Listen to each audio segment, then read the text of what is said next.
All right, what's up, ladies and gentlemen? My name is Brian McLogan, and this is another Open Live Q&A where I am here to answer your questions. If you have a general math question or just a general question about school or studying or whatever may be the case, feel free to add it down into the chat.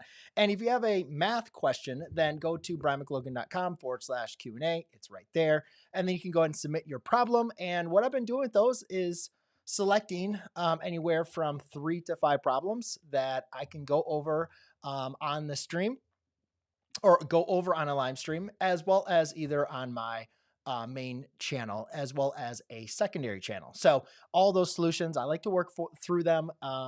It helps me become a better teacher, as well as I hope that it can also help you guys being able to answer your questions. So hey, HB Fire Gaming, good to have you on. Trophyfish, hello. Trophyfish, I have questions. Well, let's go ahead and put them in the chat. I'd love to hear from what you have. And Araf, good to have you on as always. I do not actually have many combination and permutations. It was actually kind of odd.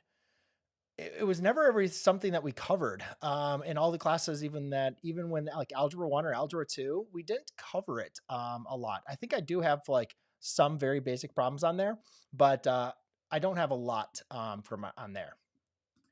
And if you have a specific question on absolute value graphing, then go ahead and put it on. I do have the form open so I can see. I have 165 questions that I'm supposed to get through.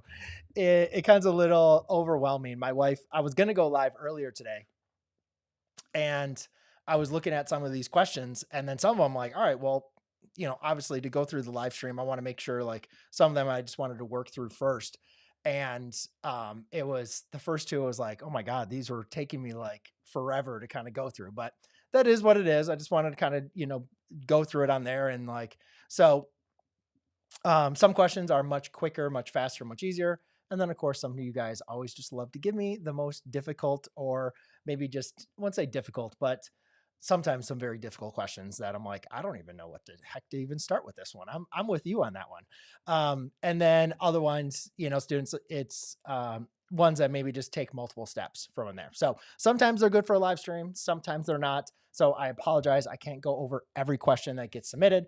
That's why I say submit them. I'll look at them, and I will show up on the live stream. I think I have, let's see, how many questions we got today? I think I chose 1, 2 of them. I just did the full page. I'm like, it's going to take forever to work that out. 3, 4, I think I tried to do 5. Yeah, I did 5 for today. So cool. All right, let's get into logarithmic spiral. Do you have any recommendations, any specific trig book to prepare for calculus? No, I don't have any specific recommendations. I think any majority of pre-calculus books are going to satisfy that. Every author is going to have a different way that they're going to approach, trig and pre-calculus. So some of them you're going to connect more with their like teaching kind of style and how the book is written and laid out than others.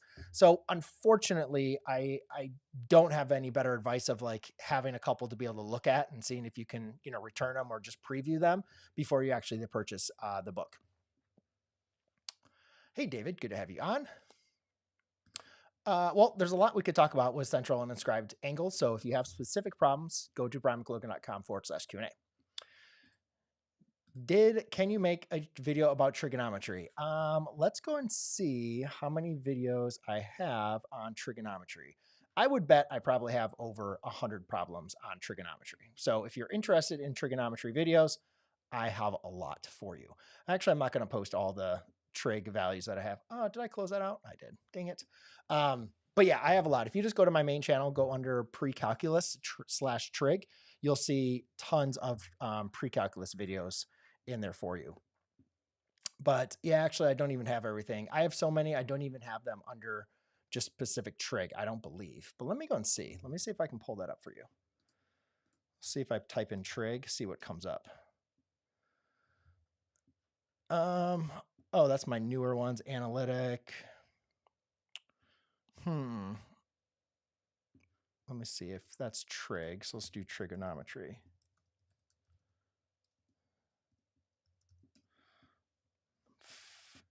Come on, it's not pulling up the big one. Sorry. Full analytic trigonometry. Yeah, sorry. I have them all broken down. So if you go to my playlist, you'll be able to see, or if you go to my main channel and then scroll down, look at playlists, you'll see a whole bunch of them on there. All right. And now we got some questions coming up. Good. Hey, Roxanne. It's good to see you on. The great. Hey. Max Blog. Did you always want to be a teacher growing up? Great question. I remember specifically when I was in junior year of class, we had to like fill out something in our not psychology, sociology class.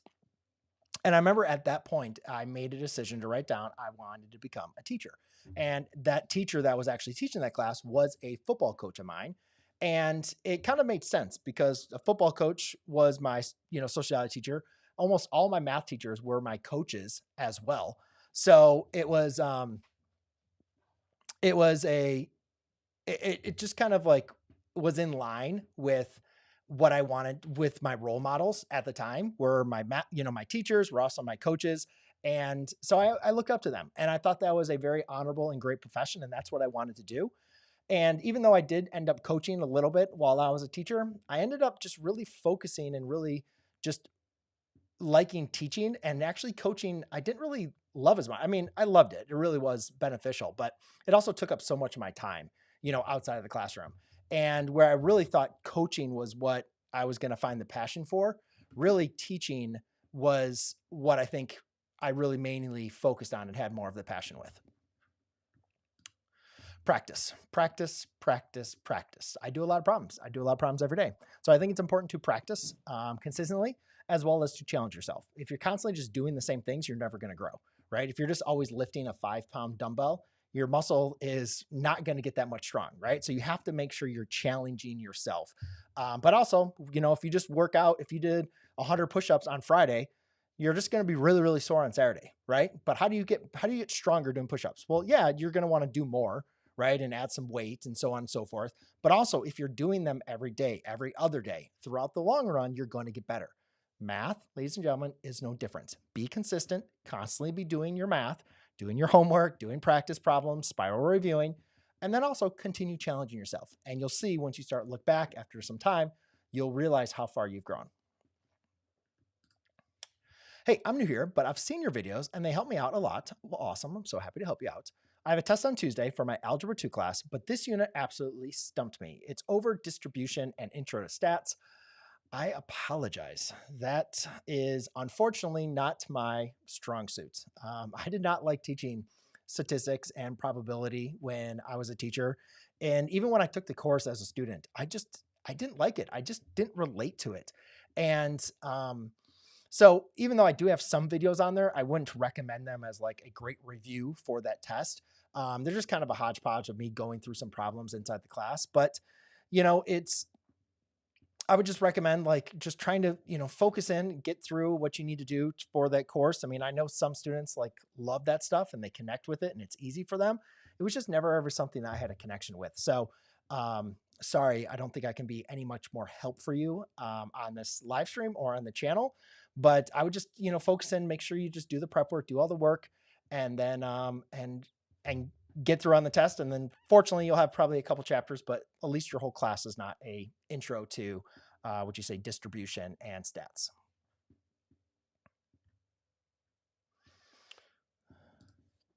I have another math test tomorrow. It's on general form of conic sections of a parabola.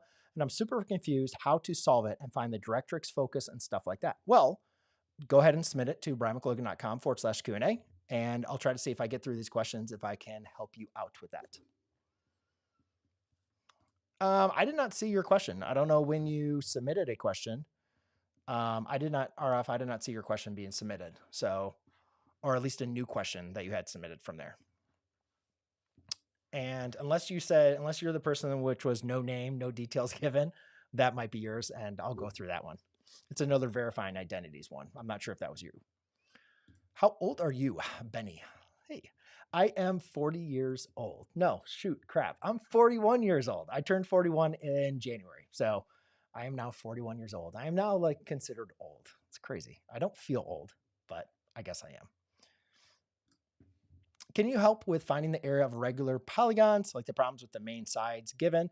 Yeah, you need to be able to find that. What's it called? The apothem, I think, if I remember correctly. So there's a formula. I don't remember it off the top of my head, but find that formula and maybe submit the question, and we can go over it.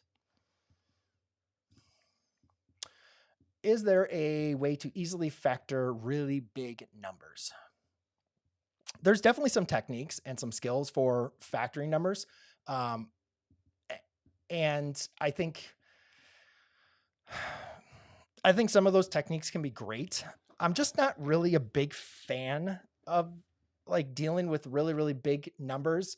In that case, like I think you need to have a solid number sense. I'm a big proponent of that. So having a strong number sense can help you deal with a lot of big numbers. But when you're starting to doing really crazy calculations with really big numbers, as you're mentioning, in my opinion, it's just not really realistic. You know, we're going to be using technology majority of the time. So I think mainly when I was a teacher, I mainly like to focus on making sure you understand the concept, making sure you know how to apply things.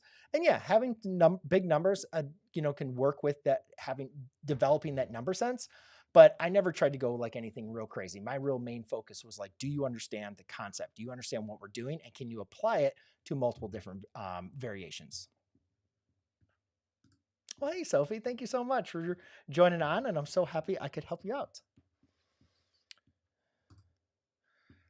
Jason is saying, it's been 10 years since I took your class. Glad to see you're still at it. Yes, I am. Jason Penguin. I can't tell who Jason Penguin is, but if you took my class, I am so appreciative that you're actually on this live stream. So good to see you on, but I can't make out what exactly your name, who you are based on your little thumbnail image. But yeah, been 10 years. That's crazy. I got the same hairstyle as you as a freshman. I love it.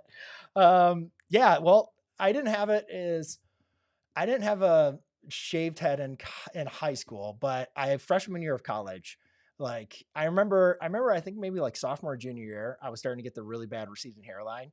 And I remember playing baseball and like we always wore the cap and like it was starting to get pretty bad. And like I had longer hair. And then I remember my freshman year of college, it was starting to get embarrassing. I'm like, all right, let's shave my head. And I never looked back. Whitney Westmouth, I am an educator. I have an hour practice sessions with students prior to them taking the ACT. Do you have any ACT math resources or advice what I should focus on with these students with the limited time? I do not have a lot of ACT, SAT prep resources, at least on my channel. It's never really something I loved to like focus on. And I do have some videos, I think I have a playlist with some videos that I've gone through, but I think really, you have an hour practice session with the students. I think one of the most important things, with an hour, it's tough. Prior to them, I think, one thing I tell students all the time is like to do your best on like the ACT, the SAT, or any really examination like AP Calc or anything like it comes into practice. And a lot of those tests all have these practice assessments that you can work on.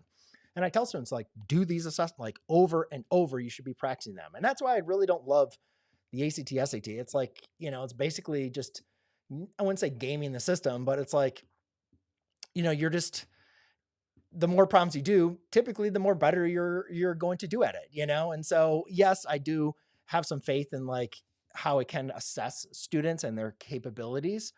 But it also can be something that can be gamed to a point, from on there. So, if you have an hour, I would just maybe work on some practice problems or make sure they have some extra resources, because in reality, you can't do as much practice that they need in that hour session.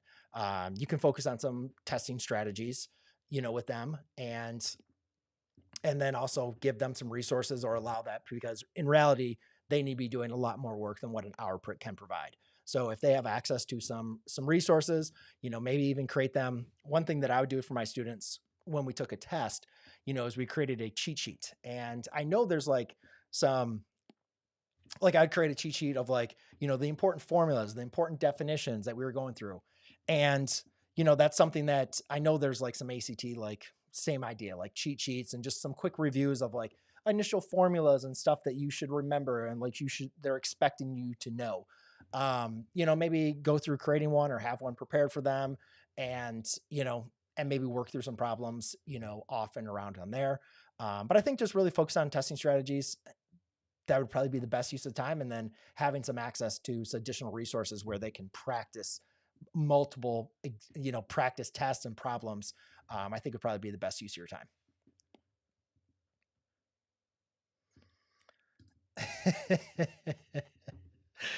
uh, can you explain that weird Harlem Shake video? It's titled "Worst Class I've Ever Taught." Yes, I remember that video. So, um, that was when my channel was like, at that point in time, my students like now knew that I kind of had a channel, and I don't think I had like many subscribers at that time, like not a ton, but I mean, I probably had, a decent amount, especially even in that time period, like, I don't know, maybe 80 or 90,000, whatever may be the case. So it was like pretty cool. Like the cool students like thought like having a YouTube channel was like really, really cool. And so I remember when Harlem Shake came out, like obviously there was all these spoof videos, people were doing their own variation of it. And so my students were like, yeah, let's do that. And like, Miss McLogan, can we do that for your YouTube channel? And I'm just like, whatever. I'm like, sure, you guys plan what you want to do. And they're like, all right, well, we're going to start, one kid was in lacrosse, and that's why he's wearing like a lacrosse helmet. And so you do teaching, and then we'll do the Harlem Shake, whatever else. I'm like, okay, cool. Like you guys plan it out, what you guys want to do. I'm game. And then, so we went through the like teaching where they're throwing things, saying things at me. And then the kid comes up, pushes me out of the way. And that was supposed to start the video, but I think he just got embarrassed and just gave up and stopped. So that's why the video never did anything after that. Like he was supposed to start and do somebody was supposed to hit the music and they were supposed to do it, and everybody chickened out. So that's why that video, and I just put it up there because at that point in time, I think I was still like uploading 20 videos a day. Like it was just insane. So that was just another video that I had, recorded for that day. So I just went ahead and posted it. What was your math grade like in grade 10? Let's see. In grade 10, I was probably taking, so we had integrated math. So I took like a math 1 it was like algebra 1 in freshman year. Grade 2 would have been math 2, which was kind of like a algebra geometry hybrid. I don't recall who my teacher was. Oh, yeah. Okay. That was another coach, actually. I don't remember what my grade was, but I can say overall, I remember in freshman year, I was pretty proud of myself. I had like an AB average. I'd probably say for math 2, I remember I had like a probably BC average, I would say. Because then I did math 3. That was with Snyder. Yeah, that must have been with Snyder. Again, probably BC. And then when I got into pre-calculus, that's where I got my famous D. And so my grades were not anything special or anything to brag about. And that's when I got my D, and I'm like, oh, let me go and become a math teacher. So not the decision that I think most people were thinking I was going to do. You go to brianmclogan.com/Q&A. It's right up here. There's also a link in the chat where you guys can submit questions. No, it's not. I submitted a few hours ago. I don't know. I thought I had 65. I'll look over to the end. We'll see anything. I worked on problems this morning, getting ready for this live stream. So I'll see which one. Oh, there it is. Yours. Oh, you have an interesting question. That doesn't seem fine. Hold on. I'll have to work. Find all the radian solutions. Subtract that. All right. I think we can do that one. We'll see. We'll see if I have much time I have. Okay. I'm in 8th grade, but I am in complicated math. Is there anything I should really study on being prepared for 9th grade? I am going to be doing advanced for math going on, by the way. So you're already in an advanced course, looks like a complicated math. I would just focus on doing what you're doing, making sure that you're truly understanding the work, because one of the things I see very common is students that will be in advanced math and they kind of take on that persona that they are in advanced math. But then they will maybe not understand some things, and they don't hold themselves accountable for that information. And what happens is, just like I had when I was a BC student, I just kept on going BC, and then I get to pre-calculus and I got exposed. I ended up getting a D. And so a lot of times, if you are struggling or if there's things you don't really fully understand very, very well, a lot of students don't, especially in the advanced math, they don't want to take a step back and let people know that they are struggling and that they have questions and things are moving too fast or they don't understand, because you don't want to feel stupid, with all your friends. You don't want to get out of the class and go to the slower math, right, where the normal people are, like myself.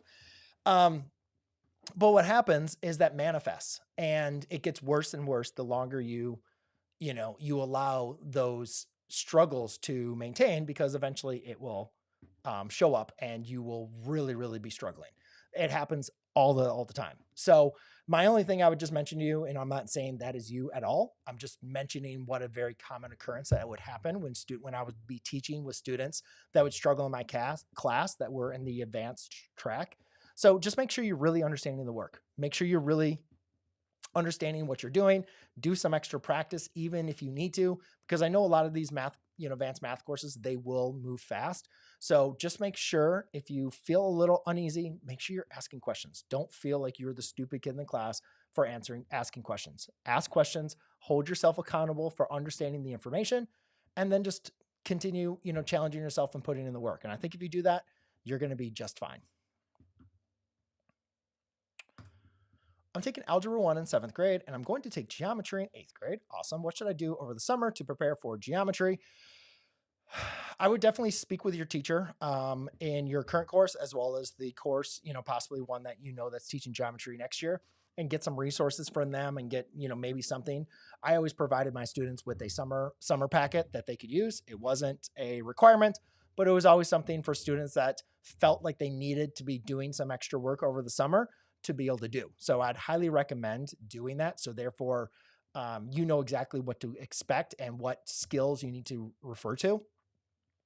And then if they aren't able to provide those resources with you, I would really just focus on, make sure you keep your tests, your quizzes, all your notes you had from Algebra 1, and just continually review that, continually going over that information.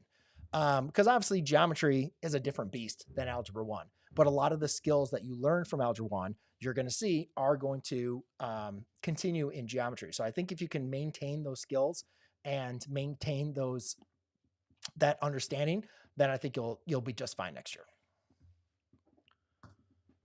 Is pre-calculus hard? I am in 10th grade taking Algebra 2, and I want to take Calculus 1 AP Calc AB, but I need to take a placement exam, which is Algebra 2 and pre-calc. Listen, everything, if something is hard, is all relative.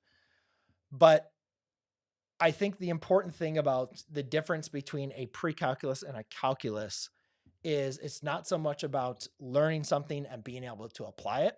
It's about learning something and being able to apply it to multiple different situations.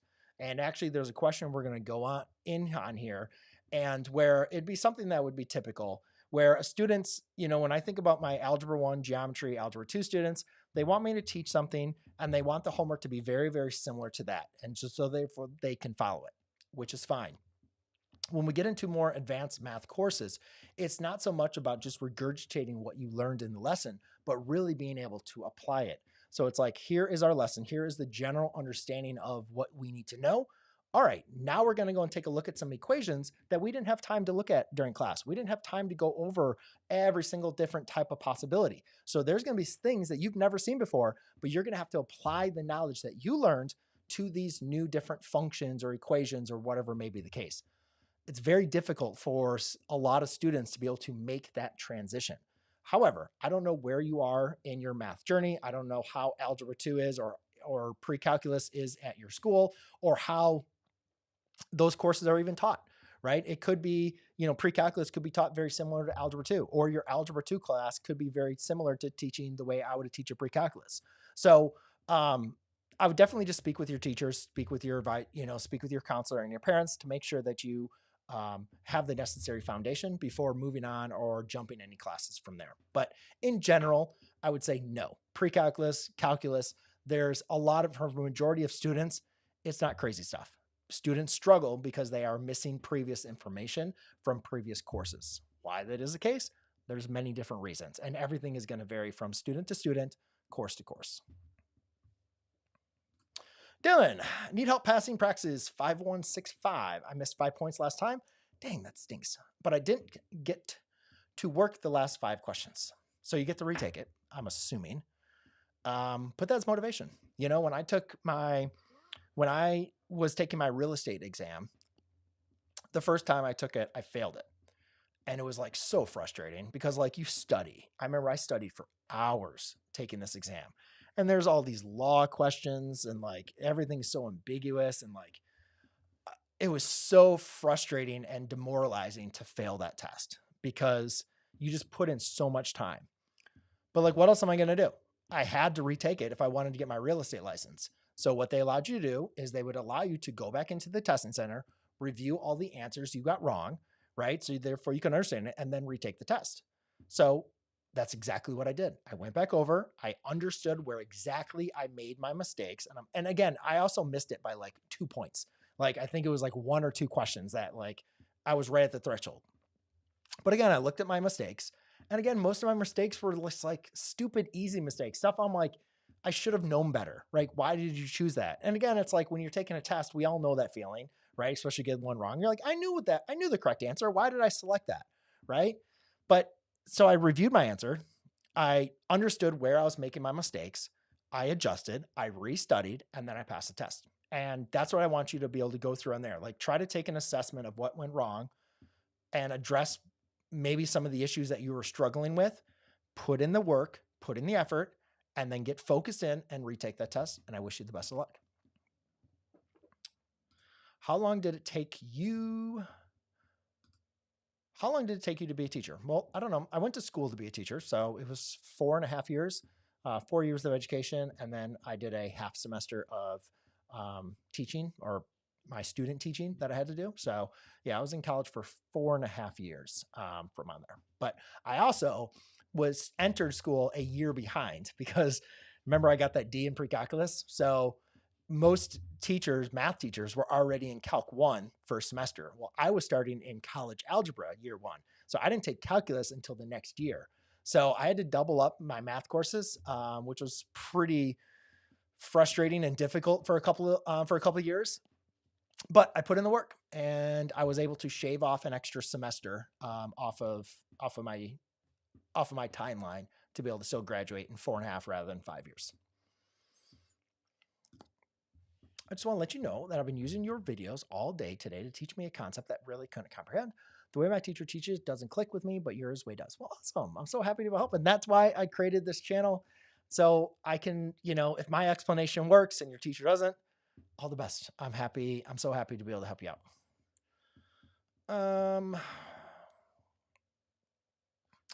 Come on. Guys, I thought we were doing so good. I was like, oh man, nobody's spamming. This is perfect. We have no spammers. And then of course we have to get a spam. Oh, God. All you gotta do is submit the question once and I'll look at it. That's it. Just once and we're good. Okay. Tigus Pengus. I'm an AP Calc AB. What's the best way to study for class exams? The AP test. Practice, practice, practice, practice, practice. So the AP has a ton of prep material, a ton. Once you're probably getting there now, right? So after the first month into, semester 2, I would be doing FRQ practice. I'd be doing multiple choice practice. Obviously your teacher probably still has a couple more concepts to teach you, but I think the more familiar you are with how the AP asks questions, how you work through problems, the better you're going to do on the test. So I would be doing practice tests every week. And then as you're getting really, really close to the AP exam, you might even push it up to like every day you're doing some practice problems. It's just so helpful to feel comfortable with the way those problems are addressed and presented. I'm taking geometry next year. What should I do to prepare over the summer? I took algebra 1. I think I answered your question, so I'll move on. Is there an easy way to remember formulas? My teacher is not good at teaching us on how to permanently integrate them in our heads. And when it comes to the test, I usually blank out. Well, 2 things. I'm not a big proponent of memorizing formulas. I didn't always. at the end of my teaching career, I used to just give students a piece of paper and I'm like, write down the formulas. Like, I don't want you to focus on memorizing these formulas. But what also was interesting was I allowed students to write the formulas on a sheet of paper. Just by them taking the formulas, writing them down on a sheet of paper, more often than not, they already had the formula. Like they would just look at it just to verify to make sure they remembered it correctly. But I really do believe, and if you do enough practice of working with those formulas and remembering them and working with them, you're going to have them remembered. But if it's just something where you're trying to remember something on a flashcard, you're right. It's a flash in the pan. One day you're going to remember it. The next day when you're not using it, you're going to forget it. So I would highly recommend practicing working through problems using the formula. And the more you write down that formula, the better and easier it is for you to remember it.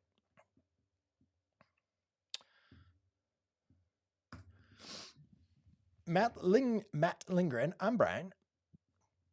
Sorry, all right. Matt Lindgren.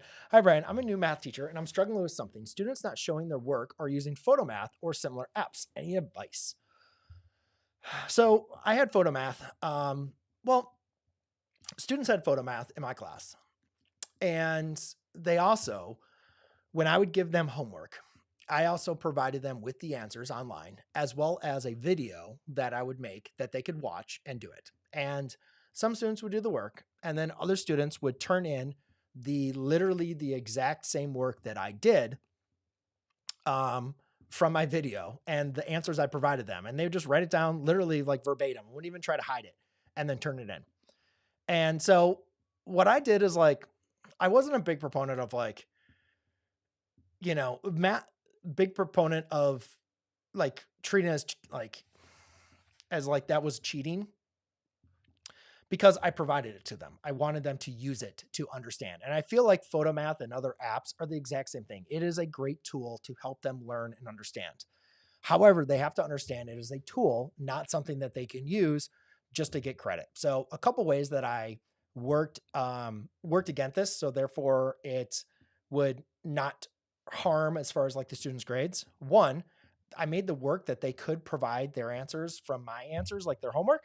It wasn't worth a lot of points. So, hey, I'd have this conversation with them. If you want to copy my answers off of my website that I provide you, and you want to turn that in, I will provide you 2 points. You're fine. Go ahead, have fun. If that's what you feel you want to do, then I will give you the points. Free of charge. I'm not going to hold you off. However, I am going to know if you are one that is copying my work and turning it in for points. And I'm going to be able to see that every single time I check your work, I know that you are copying points. And we are going to have a discussion about it. I am going to hold you after class and talk with you about making sure that you're doing the work and understanding things, because a lot of times students would just copy my work because one, they didn't want to do the work, or they were struggling, didn't know how to do the work. And so we'd have that conversation. And then what also I'd remind them would be that, hey, it doesn't look good for you when you give 100% on all your homework. You look like you're understanding everything, but then you're failing or getting D's on your tests and quizzes. And if you're one of those students that I know is copying all my work, well, I'm not going to hold the excuse of like, you're just a bad test taker, because I know that you're actually not doing the work. You're just copying my answers. So as far as getting some, extra credit or whatever else, like you're going to have to convince me and have a conversation with me about why it is that you deserve that, when we've already had the conversation, we've already acknowledged, and I already know that you are not doing the work that I'm asking you to do. And that made a lot of students uneasy. They did not like it. And for a good reason, because they knew that I knew that they weren't putting in the work, and they knew that they were not going to get the benefit of the doubt from me. And in reality, I was a pretty nice teacher. I wanted to always give my students the benefit of the doubt. And a lot of times the student was putting in the work. I knew that they wanted to learn. I was going to do whatever I could do to help them pass the course or to pass the test or to fix their mistakes. Like, I was there to support them. But when they're just copying the work and I know they weren't doing it, then they didn't get that. And that was very frustrating and hard for a lot of students. But I feel like it also deterred a lot of students from doing that, because they knew that the biggest thing for me was that they're trying. And if they're putting in the work and they're trying, they knew that I was going to be their advocate to helping them pass the course or get an A or a B, whatever they did.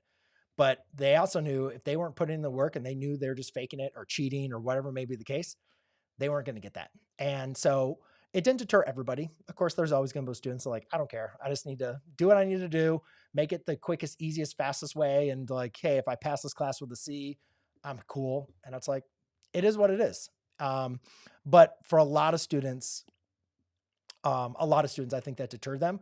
And I think that was beneficial.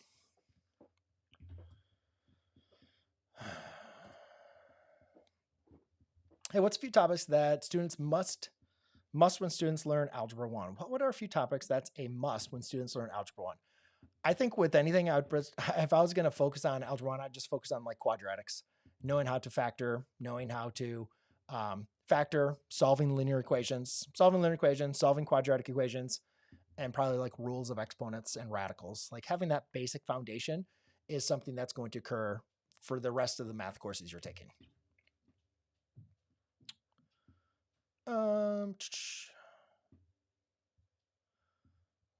Wow. Okay.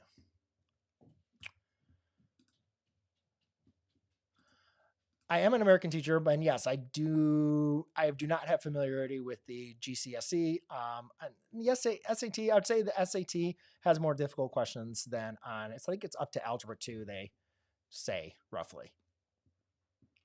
Do you have any advice on verifying trig identities? I mean, yes, there's a lot of advice. And actually, the first question I'm going to go through, I'll work through one of those. So I'll try to talk through some of my mistakes or some of my thought process. But I'd say in general, always look to apply the operations, use the identities, quotient, reciprocal, cofunction, even, odd, Pythagorean. Whenever you see a trig function squared, think Pythagorean identities. And then, always look to try to get that quotient or the division property. Same term in the numerator, same term in the denominator, divide things out. That's a very common thing that we want to be looking for. How should students deal with bad teachers? I'm in honors math, and it's in general consensus that no student wants to continue the honors program because of our current teacher. I'm sorry about that. That's not the situation that I feel like any student should deserve or be in. I have two thoughts on this. The first thought is, even though that's not ideal, and I don't want any student to be in a circumstance where they feel like they don't want to continue because of a certain teacher.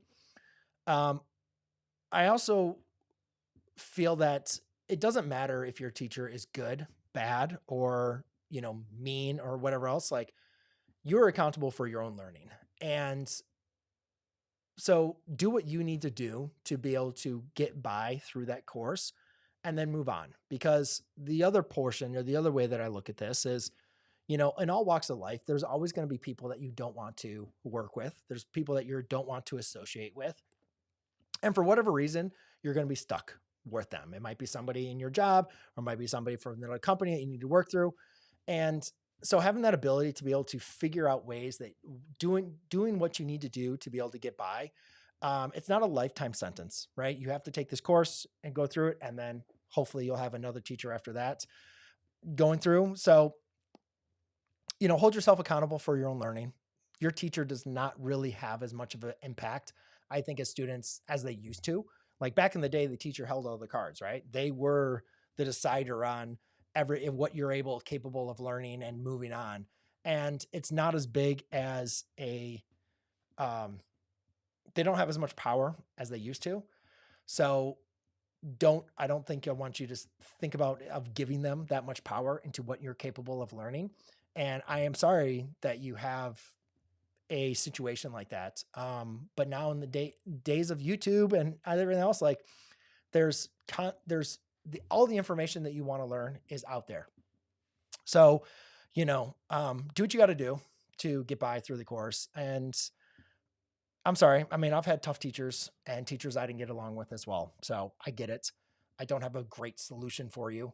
But I think just treat it for what it is and just realize that hopefully this is just a moment in time. Do what you need to do, hold yourself accountable, and get by, and then move on.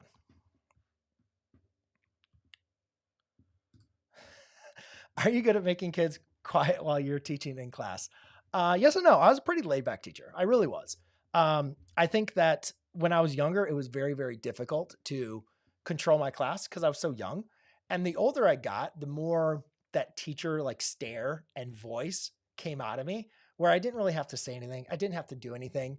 And students knew if they were in trouble or their behavior was unacceptable, what to do. So that came with maturity, that came with experience.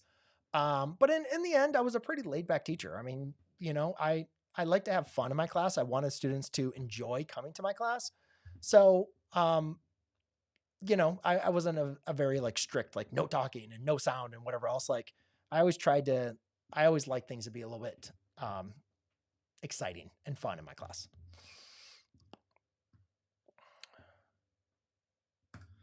Well, I'm not sure what disability you are referring to because there's obviously a lot of disabilities that you can have. But I think I mean, one thing that I always did, I remember we actually had a student. I can't remember what they had. I think it might have been their IEP, and that's why they needed like written out notes. And I was like, what? How am I going to do this? But then I just realized I'm like, or I was like, oh my God, this is going to take a lot of time. How am I going to do this? Because at that point in time, like I kind of just did a quick little lesson plan, and that was kind of it. But actually, that was kind of the spark where I was like, no, I need to be doing better on my lesson planning and preparing my notes and everything else. And that actually was what allowed me to prepare my notes in a more thorough way for my students. And that's what I ended up posting them for my students online. And that's what I post, even on YouTube. So it made me become a better teacher. So I think going above and beyond of having your, notes printed out, having video explanations of things, and then obviously depending on, disability, there can be some variations for on that. But I think definitely putting in that extra work, and it shouldn't just be available for students with disabilities. I think all students can benefit with that as well. Yes, very much a lot. I just have my bachelor's in mathematics. I would say the hardest class I took was linear algebra. That was probably like the apex, I'd probably say from there. I don't have any recommendations. It's been a couple years since I took AP Calc or taught it. So, I mean, I'm sure obviously you have the College Board resources you should have available to that. From my understanding, they got really good the year like I left. So I would definitely utilize those. And then even if you just look at AP Calc resources, there's tons of teachers that have their stuff available for you. In college, your final grade, especially in math, are based solely on exams and quizzes. Homework would be optional.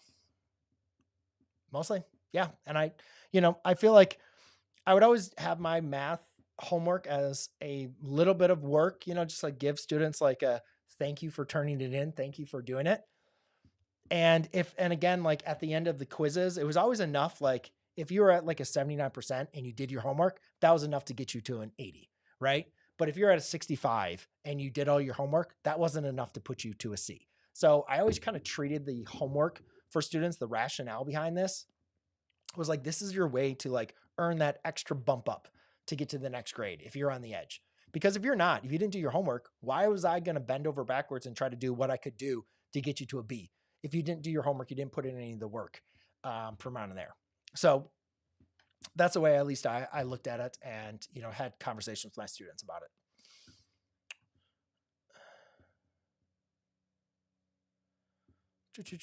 Okay. Do you think taking so many different subjects at school is important, or should our education be based on what our kids want to do as a career? That's a great question. I don't have a great answer to that. I do really think it is important to have a variety of education and not just be like, I want to be an engineer. And then from third grade on, you're just focused on being an engineer. Is my understanding from a European model and or even just Germany, that after like sophomore year, like 16 years old roughly, that's when students are able to kind of elect the path that they want to go into. And I think that's might be might be right along like where I thinking that would kind of make sense. I don't like the idea of students like feeling high school as a waste of time and not even showing up for classes like junior and senior year. Like, I didn't like that when I was a teacher. I'd have seniors that are like, oh, I take like 2 classes a day. And then like, it's like everything else is just a waste of time. They're just trying to get credits to graduate. It's like, what are we doing here? Why is this like, why are they just like, mailing it in their senior year? I didn't feel like that was beneficial for the students or for the schools. So I do feel like a general education is very important as like a foundation for all students, probably up to sophomore year. But then junior and senior year, having something where it's much more dedicated to the route that students want to go, if that's going to college or certain degree programs or whatever may be the case. Like, I think that is, I think that has some merit. And I'd probably say that's probably along the lines where I would follow, because I've thought about it, but I haven't really gone too much deep into having a strong opinion. Technically, I am retired from teaching inside the classroom, but this is now my new classroom. So yes, still make videos every single day and still post them on my channel. Well, hey, Sean, good to have you on my channel. Thank you so much. Hey, Prem. Bryce, I'm a cadet at West Point. Awesome. Any tips for keeping up with the tough calculus courses at the academy? Yeah, I mean, keep up with it. If you're going to start falling behind, like, those courses can be fast, right? And you have a lot going on, being at the academy. And if you're falling behind, you have questions, like, make sure you get those things addressed immediately. Don't let them fester. And that's something I talked about early in my live stream is students, if they feel, sometimes they don't want to let other people know they're struggling. They don't want their professor or their teacher to let them know that they are struggling or they're not understanding something. You got to get out of that mindset. You have to be on this mindset of, I am going to understand everything in this course. I'm going to do my best. I'm going to put in my best effort. If something's not making sense, if something I don't understand, I am going to make sure that I am going to do whatever I need to do to understand that material. Hold yourself accountable in that regard. It's okay to not always understand something the first time it's spoken or to understand something right after class. So make sure you're putting in the work. And if things are not making sense, make sure you get help. Well, awesome, Ivy. So happy to hear that. I'm doing well. Algebra 2 and trigonometry. Should I be fine in AP Calculus AB? Should be. I just make sure it's not just doing fine grade-wise, but it's doing fine. You really, really understand what you are doing and how to do it. And then I think there's also some variations on how teachers are preparing you and how they're going to instruct either of those courses. That can be some varying, but I feel like you have a strong foundation, then yeah, calculus is not anything crazy. It really depends on having that strong foundation and students putting in the work. Yeah, it was. No, not in my classes. No, I didn't have any vaping issues in my classes. Students would go to the bathroom and do what they do. No, I don't think it's that crazy. Why is calculus annoying? You know what? I can relate to that. I thought calculus was annoying, even though I liked it. But I remember just like doing the same like difficult problems over and over. Like, I thought it was quite kind of annoying course as well. So I can relate to you, at least on that. I don't have a great response of why. Hi, not doing nosy or anything, but is there a reason why you're no longer math teachers? Because you're really helpful to learn from. Well, I still do teach. I still do make math videos every single day. I still look at math books, take concepts and say, all right, if I was teaching in the classroom, how would I teach this? But the reason why I stepped away from the classroom was in reality, really just personal choices. Like, I have 3 young daughters. They're actually on a bike ride right now with my wife. That's why I'm taking time out of my day on a Sunday to make this video. But typically, if I was still a teacher, not only would I have this, I would do my live stream, but then I'd have papers to grade and I'd be prepping and then I'd be going through school, and like, it just took a lot of time away from my family, being a teacher. And with my kids being so young, I wanted to take advantage of that opportunity. And, thankfully having this YouTube channel has allowed me to do that. But, yeah, it was tough. I still really, really miss teaching, but I don't know if there was a way that I could have done it, with my 3 kids. Like, our life would have been extremely crazy. So, I don't think I would ever take it back in that regard. But I don't see a reason. I don't see any time of me stopping teaching. And I actually have created some other channels where I'm focusing on the content from on there. So kind of going back through just like I was a teacher and posting them up on YouTube. So hopefully that all can be helpful for you. Tips for hard questions that you have never seen. Also, why are GCS math books questions so easily? I can't find resources. The books are nothing like the exam. Um, I don't know. Again, I don't have much experience with the GSCE. How to strengthen your math knowledge on most math. Just keep on challenging yourself. Keep on challenging yourself. It's not just good to like do stuff you already know how to do. Like, yeah, practice, make sure you have the foundation, but always look for problems that are going to challenge you. So look for problems in the back of the book. Look for different math texts that teach that stuff, but have more of a challenge to it. Always be challenging yourself. That's how you can expand your knowledge or strengthen your knowledge. What's your opinion on using AI like ChatGPT to help learn math? I think it's extremely powerful to guide my homework, but it's very easy for it to become a crutch. Yeah, I totally agree. Obviously, even when like we didn't have ChatGPT, I think when I was like my end of years teaching, and like it's beneficial, but yeah, you're right. You got to be able to do the work, right? If you can't reproduce the work on your own when it comes to a test or it comes to an exam, you're gonna like struggle. So I think it's really important to use it. I don't have a problem with it. It's out there. Like take advantage of it. But I also think it's important for you to understand, like you got to be able to put in the work. There's an element of struggle that is important. And it's so easy when you're struggling with the problem, you don't know how to do it. You're like, oh, let me just go and look on ChatGPT, right? But I think the idea of your brain trying to work through problems, like even when I was doing some math problems, like I even like, where's this problem I did today? Yeah. So the first problem we're going to do today, right here, I just worked it out. And again, could I have just like gone on ChatGPT and like, what's the answer? And like looked at it, like, of course.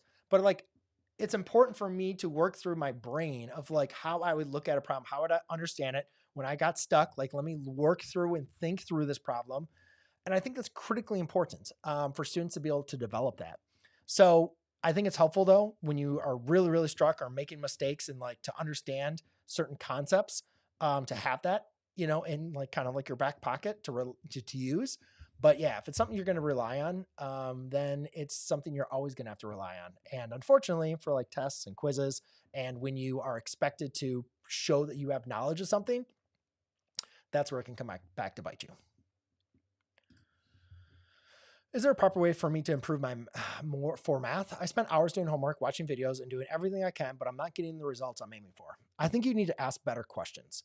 If you want better, I think it was like Tony Robbins might have said it, but it's like if you want better answers, ask better questions.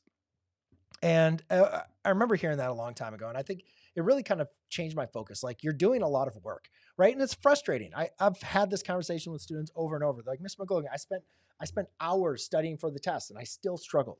So I think you just need to like reassess how you're approaching your learning, how you're approaching like understanding the material, and trying to see like what's working and what's not working. I think some things that would be important is like, yeah, going over the problems is important. But I think also maybe challenging yourself with, do you really understand what you're doing, why you're doing it, how to do it? Can you apply it to different scenarios, not just the scenario that your teacher taught? So I think it's uncomfortable sometimes to put yourself in those situations because you have to struggle and you have to work through it. And a lot of students don't want to do that. But I think if you can challenge yourself on doing that and look at your way you're preparing differently, you might get some better results.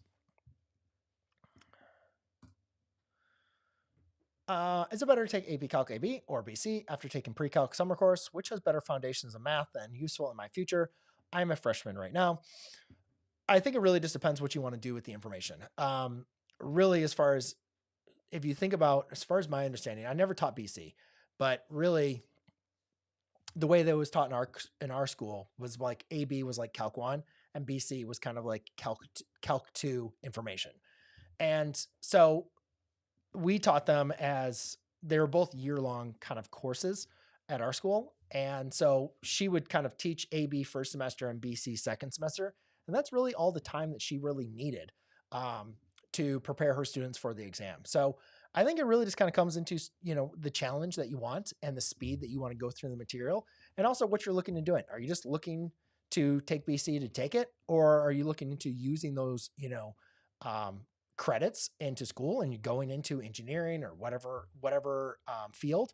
So, have that conversation with your teacher, your counselor, and your parents. And then I think that will help you make the right decision for you. Okay. That was an hour worth of questions. Wow. I can't believe that we did that. that was cool. All right, so now let's go and get into, why is that showing up? Okay. That's weird.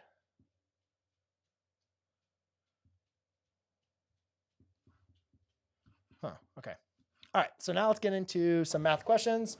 I still have your comments pulled right here, so don't worry. I can still see everything you guys are posting from on there, and no spamming either, please, because that's just annoying for everybody, not just me.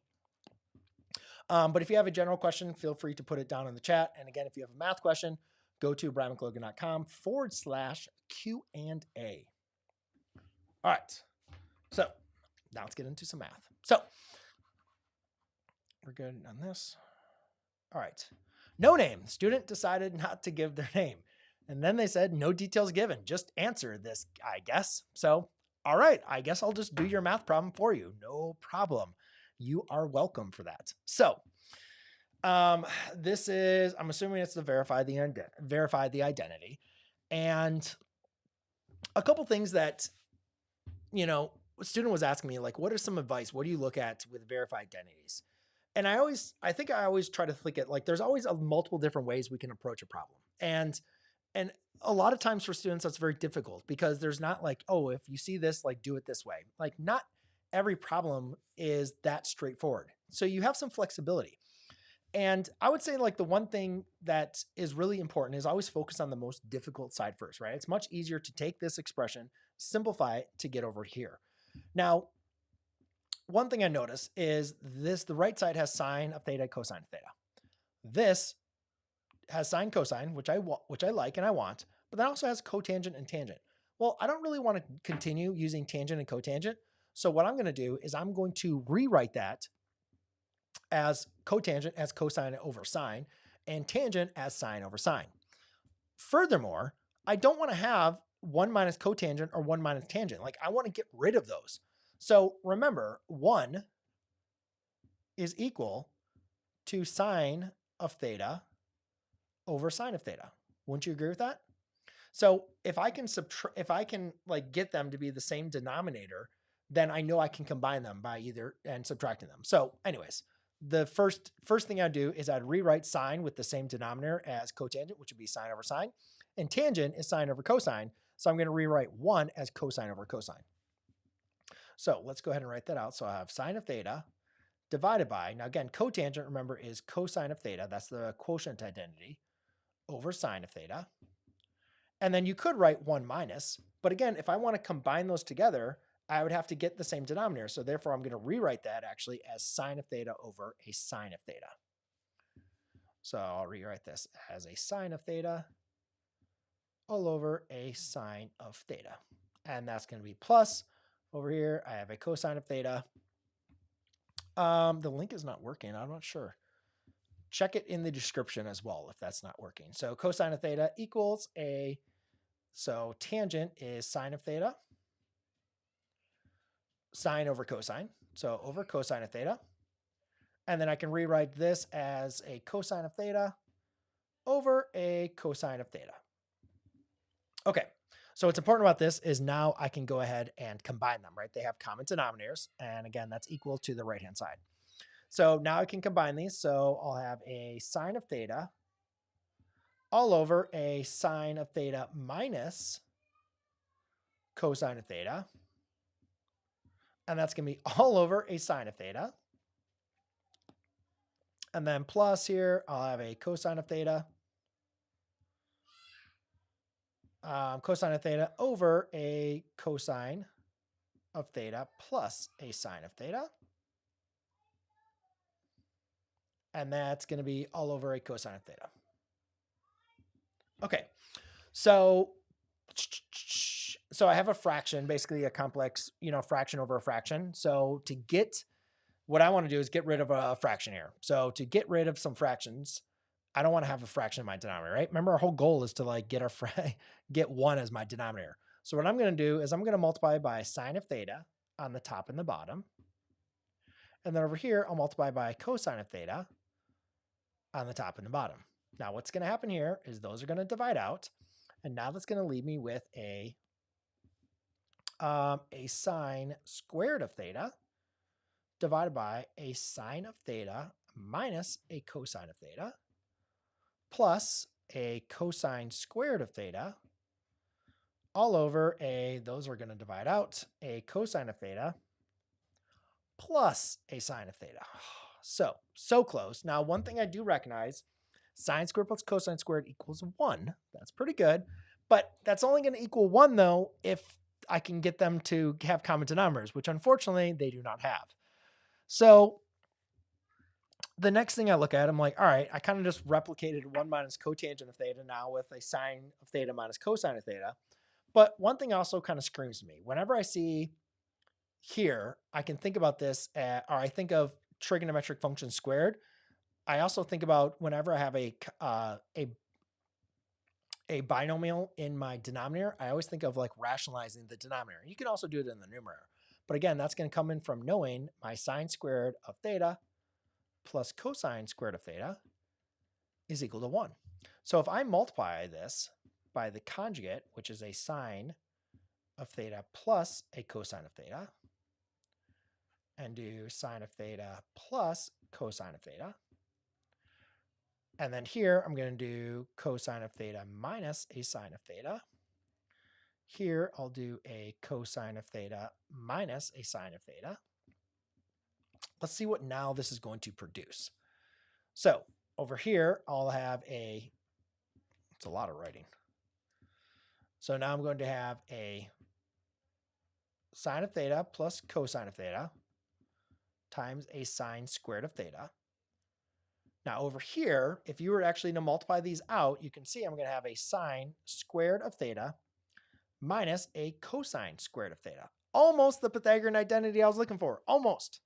And then over here, I'll have a cosine squared of theta times a cosine of sine minus a sine of theta. And again, that's going to be over a cosine squared of theta minus a sine squared of theta. Not the same. Not the same. They're very, very similar, but they're not the same. However, one thing I can do is I can rewrite this equation, right? If I want to get rid of, so here's the thing I'm looking at. I have a sine squared over here. I want to get rid, I want to see if I can divide out those sine squareds. So let's make this denominator all in terms of sine squared. So how can I solve for cosine squared of theta? Well, if I subtract a cosine squared of theta to both sides and subtract a 1, I can see that a sine squared of theta minus 1 is equal to a negative cosine squared. And the same thing, I can do the same thing with, well, let's just rewrite it. So to save myself a little bit of time, I'm just going to cancel that out and say, let's rewrite this as a sine squared of theta minus,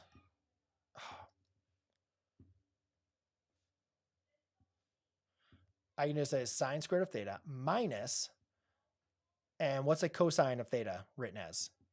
Negative cosine of,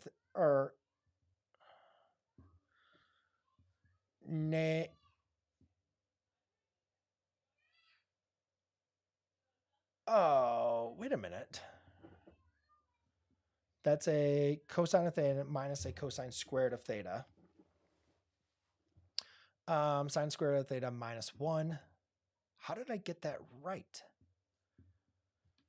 And let's see over here. If I want to get rid of these sine squareds, if I subtract a sine, that'd be a cosine squared of theta minus 1 equals a negative sine squared of theta.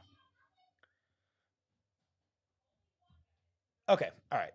So I see it. It's kind of getting confusing here, but let me go and rewrite. I'll just rewrite this. Okay. So what I'm going to do is I'm actually going to rewrite this as plus a negative. Okay, so you're adding a negative in on that case. All right, so now let's just rewrite this.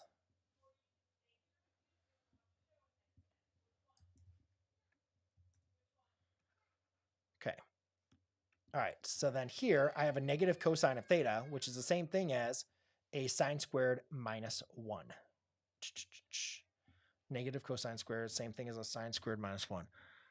That's not the problem I had. I worked through this answer. Did I do that?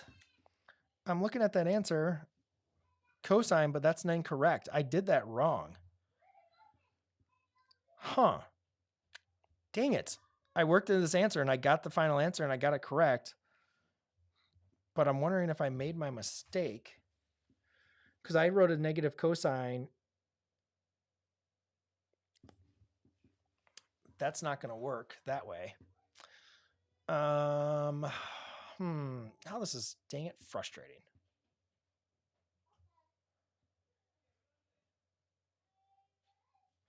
So that'd be a negative cosine of theta, square root of theta. Okay, well, why don't I do this? So that's a negative cosine of theta. Okay, so let's add the 1 to both sides. So I can say a cosine squared of theta equals a negative sine squared of theta plus 1, right? Yeah, that's going to be a negative minus 1. Crap. All right, well, let's work it out because that's not the answer that I got. So let's see how it works out. I guess you guys are going to see me working through this one out. So that is correct. I must have made a mistake on my work. So well, hopefully we'll see it still works out. So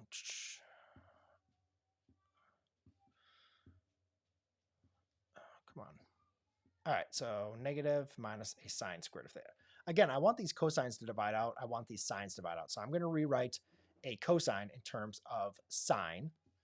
So if I was to rewrite this, actually cosine squared in terms of sine is, add the 1, I could say cosine squared of theta equals a negative sine squared of theta plus 1.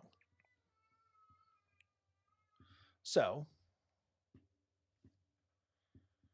if I rewrite this, I'll have minus, and then I have a cosine, which is going to be a negative sine squared of theta plus 1.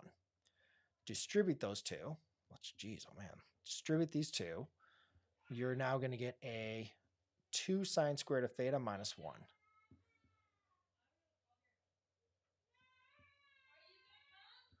Two sine squared of theta minus 1.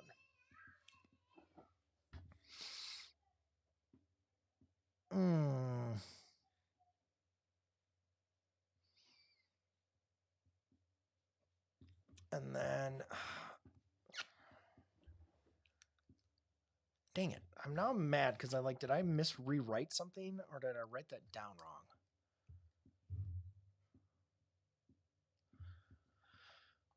One minus cosine, 1 minus tan. So I'm trying to work on my work and I got, everything came through. Rationalize the denominator, sine squared minus cosine squared minus sine squared. Yeah, but sine squared is 1 minus cosine squared. That's what I should have. Should have sine minus cosine.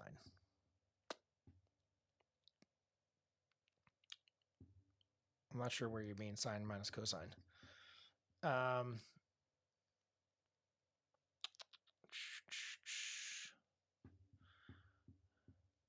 Where you multiplied the terms. Sine minus cosine, where I multiplied by the terms. Well, that was sine squared minus cosine squared. I multiply the terms, that's sine plus, that's the conjugate. And that's the conjugate. Cosine minus sine, cosine minus sine. So I'm not sure where you mean where I should have sine minus cosine.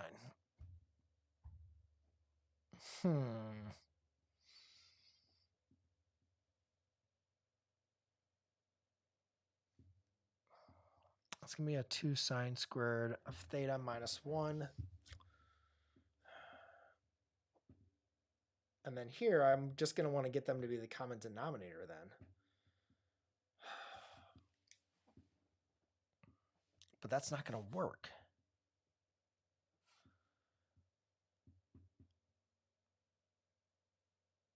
So this would be something where I didn't use ChatGPT. I worked on it through on my own, but now I got to figure out where I made my mistake, unless anybody else has seen it. They are difference of 2 squares, maybe. Well, yeah, these are difference of 2 squares, but they're not exactly on the same from on there.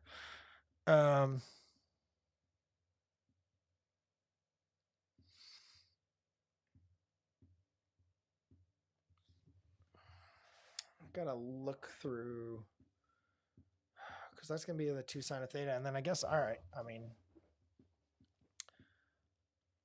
oh, well, hold on a second. Oh my God.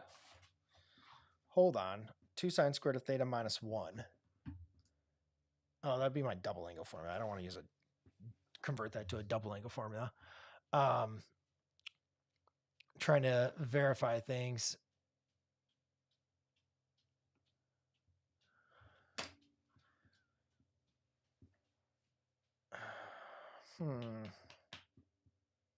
Dang it. All right. Well, I'm just going to cancel this and just move on to the next one. I will go ahead and definitely do this video on my channel. So I got to figure out where I made my mistake, because I worked it out, but my mistake that I made out, which I noticed here, was I did a subtraction of cosine, and I rewrite cosine as sine squared minus 1, but it should be negative sine squared minus 1. So I ended up getting the right answer, which threw everything off. So I'll punt this out and I will fix that correction. I promise. All right. Brooklyn says, please explain how to use this using substitution and elimination. I don't have time for substitution and elimination. This is already going to be quite a bit. So we are just going to focus on using our elimination. All right. So elimination. When you have elimination, what you want to do is you're going to want to identify a variable that is the easiest to eliminate. In this case, you can kind of see that I see y is going to be the easiest to eliminate, because to eliminate y for these two equations, I need to multiply this one by 2. To eliminate y over here, I need to multiply this equation by 3. So it's pretty straightforward to be able to eliminate y. So first step we want to do is eliminate a variable. So I'm going to eliminate y in equations 1 and 2. So to do that, all I simply need to do is multiply by a 2 times this middle equation. So I'm going to do a 2 times a negative 4x plus y minus 5z equals a negative 36. Okay, when doing that, I'm now going to get a negative 8x plus 2y minus 10z equals a negative 72. All right, so now I'm going to take this. This is now equation number 2. And I'm going to add that to equation number 1. Well, equation number 1 is right here. So that's a 3x minus a 2y plus 4z equals a 35. That's not a 35. So now what we're going to do is add these two equations. Okay, so add these two equations. That's going to give me a negative 5x. This is going to go to 0. This is going to be minus a 6z is equal to a negative 37. Okay, so that's going to be equation A. So we did equation. So this is equation 1, 2, 3. So I took equation 2, took the new equation 2, found my new variable, added it to 1, and then I got equation A. Now we're going to eliminate y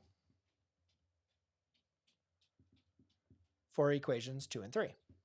Okay. Now again, in this case, to get 2 to be the same, I need to multiply it by 3.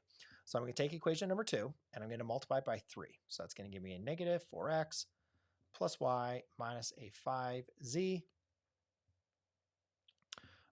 is equal to a negative 36. So distribute that. So this is going to be my new equation 2, which is a negative 12x plus a 3y minus a 15 equals negative 36 3 times. So 3 times 3 is 72, plus another one is going to be a negative 108.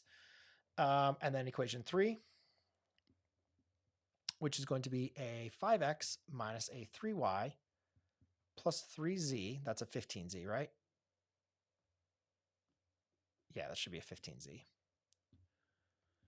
Equals a 31. Okay, now we're going to add these two equations. And when doing that, I get a negative 7x minus, that's going to go to 0. This is going to be a negative 12z is equal to, that'd be 77. So negative 77. That's going to be equation B. Notice equation A and B, since we eliminated y to create them, only have variables for x and z. So what that means, ladies and gentlemen, is now I can go ahead and solve for x and z with equations a and b. So my third step, so first step, second step, third step is to solve for x and z with a and b equations. So I have a 5x or negative 5x minus a 6z equals a negative 37 divided by a negative 7x minus a 12z equals a negative 77. Okay, so to do that, again, I'm going to want to get these to be, I'm going to want to multiply this by negative 2 to be able to get that. So if I multiply that by negative 2, okay, I'm now going to have a new equation here, which is going to be a 10x plus a 12z, and then equals a positive 74. Make sure you multiply this by everything. And then my bottom equation is going to remain the same, negative 7x minus a 12z equals a negative 77. Okay, combine the two equations.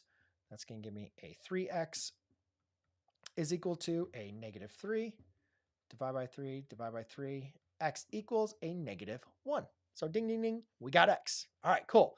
Now, where do we solve for z? Well, I don't want to go back to my original equations. Why don't we go back to one of these equations where I already have, if I know what x is, all I got to do is to go and plug it in to solve for z. So I'm going to plug it in to one of these two equations. So I'll say solve for z. So we have our x value. So let's top it into the top equation. So I do a negative 5 times x, which is a negative 1, minus a 6 times z equals a negative 37. So that's going to be a 5 minus 6z is equal to a negative 37. And then let's go and subtract by 5. So therefore, it's a 6z equals a negative 42. Divide by 6, z is equal to a 7. Okay, so now we got x, we got z. Now we need to go ahead and solve for y. So again, now here we're going to go back to one of our original equations. So let's go to the middle equation. Negative 4x plus y minus a 5z equals a negative 36.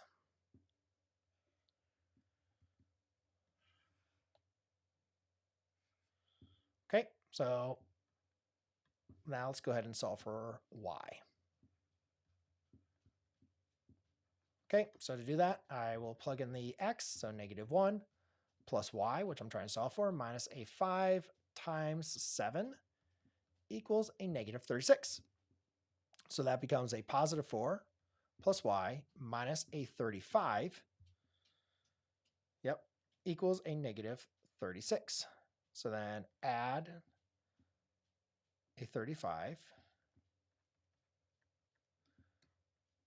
and I get a 4 plus y equals a negative 1 minus 4, y is equal to a negative 5. So we have x equals negative 1, y equals a negative 5, and z equals a positive 7. Or you could write it as a solution like this. And there you go. Hopefully that helped you out. Okay.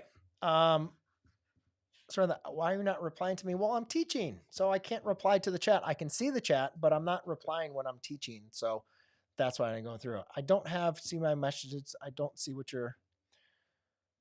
I've sent you a question. I will only be able to answer the questions after I'm done with this stream. So I'm going to go through the questions I've already prepared, and then I'll see if I can answer your question. So I have no guarantees.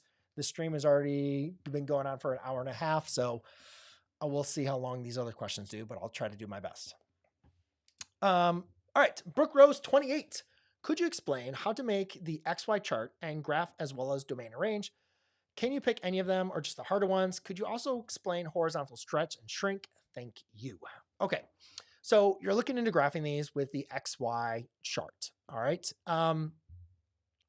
Let's just kind of focus on these two right here, 29 and 39, because the values that you're going to use for the XY chart are going to vary.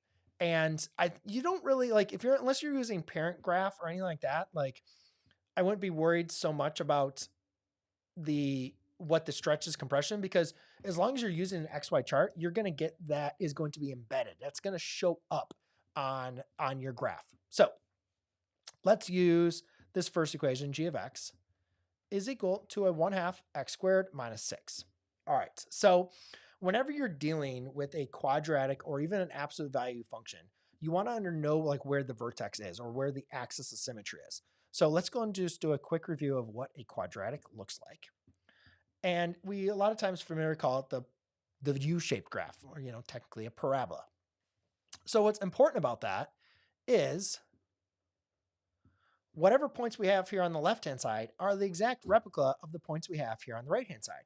The reason why that is important is because when you're creating an XY chart, all you simply need to do is pick points either to the left or to the right of that axis of symmetry, and then you can flip them across. Okay, so we only have to do half the work. So that's really important. So for your absolute value and your quadratics, you can apply this exact same process. All right. For a linear graph, you just got to graph the linear equation from on there. So let's go ahead and create our XY axis from here. Now, well, actually, sorry, before we go that, we need to understand where the shifts are or what's going on. So we need to understand where the new axis of symmetry is. So if you have something in standard form, you can always go ahead and find the axis of symmetry. Remember, the axis of symmetry is x equals opposite of b divided by 2 times a. That's how you find your axis of symmetry. So you could easily type that in. Opposite b in this case is going to be 0. So I know my axis of symmetry is at 0. So what I'm going to do is I'm going to pick 2 points to the left of 0. So I'm going to pick 2 points to, actually not to the left of 0, to the right of 0. So we have 0. That one's going to be easy. That's going to be our vertex, right? Because remember, the vertex is always on the axis of symmetry. And it's either the lowest point or the highest point of your graph. So I'm going to pick 2 points. I'm just going to do easy. I'm going to pick 1 and 2, right? Okay. So now all you simply need to do is just plug things in. So what happens when we plug in 0? Oops, I'm sorry. What am I doing? So this is going to be my middle point, 0. But remember I said pick points to the right, but then you can replicate them to the left, right?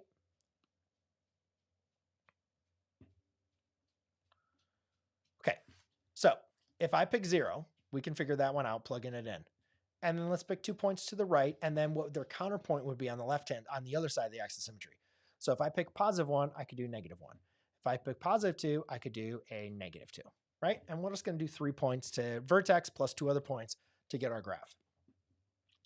Now, again, in this case, notice we have that vertical stretch. So I think it's important to understand that's a horizontal compression, all right? But again, unless we're doing this using the parent graph, I would just plug in the points and plug what endpoints you get.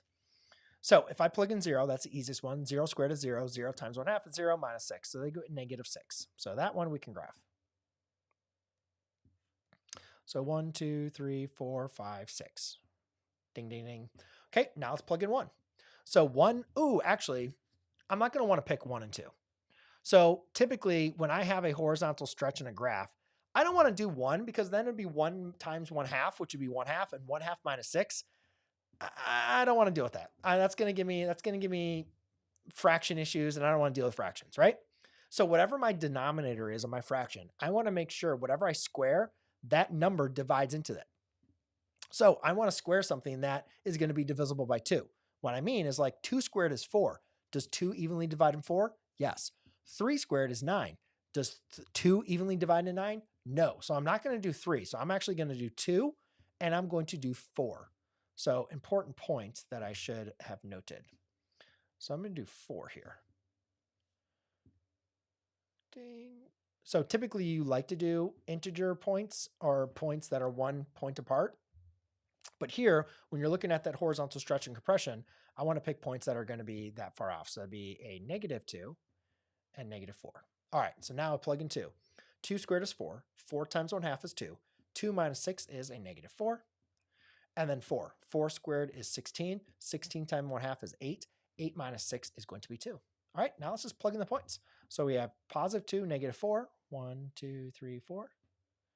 And I have positive 4, 1, 2, 3, 4, negative 2. And again, what's the important point, guys, is you can just replicate these points. Actually, let's do a different color, right? Because the axis of symmetry tells you that these points are just reflection. So now my graph, so I can do, it's going to look like that. And then also I can have my reflection look something like that, right? Really bad graph, but hopefully you get the idea. Now let's go and take a look at the next one, which the next equation was negative. So this one was a f of x equals a negative x plus 3 quine squared plus 1/4. Okay.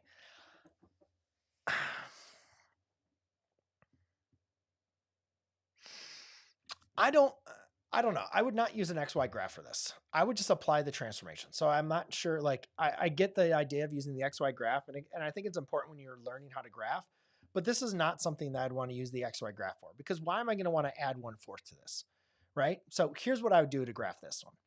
You need to identify the vertex, because this is already in vertex form. The vertex form, f of x equals a times x minus h squared plus k. The vertex in this form is h comma k. So to graph this one, and again, this works also with the absolute value. It applies the exact same process. I'm going to go to the left 3 because it's x opposite of h. So you're actually going to go to the left 3. And then we're going to go up 1/4. Ta-da. Okay. Oops. Let's say here's 1. So 1/4 would be like right there. Okay. So that's going to be my vertex. So vertex is at -3, positive 1/4. I know my a is negative, so therefore I know my graph is going to be opening down. But here's the thing. So a parabola, if we go back to our graph, here's the relationship. When we don't have any vertical stretch or compression, the graph is up 1 over 1, up 2, right? Because remember what happens when you plug in 2? Up 2 over 4, right? This is what that graph is going to look like. And it looks the same way over here, right? Looks just like that. So here, I can go over 1, and then I'm going to go down 1. Well, again, this is 1/4 up, so it's going to be less than like 3/4, right? So technically that point is a -2, -3/4. That's going to be this point right here. And then you can go over 1 more and then go down. Again, you're just going to go 4 more, right? So 1, 2, 3, 4. So it's at -3/4. Again, you're short 3/4, short. So over 1, 1, 2, 3, 4. So 1, 2. Because you're just going down 1. You just started at a positive 1/4. So my next point would be at a -1. 1, 2, 3. Looks like that's at a -3 3/4. So it goes like that. And then this one, you can just reflect about on those. And that's how you get right there. All right. Nate, I've been losing my hair on this question. I just need help with question number 2. XY. All right. So I have a 20 X. Oh, shoot.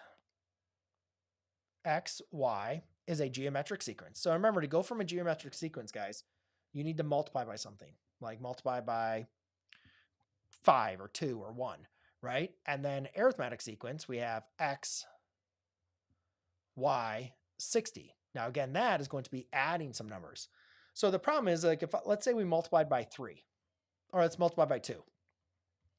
20 times 2 would equal 40.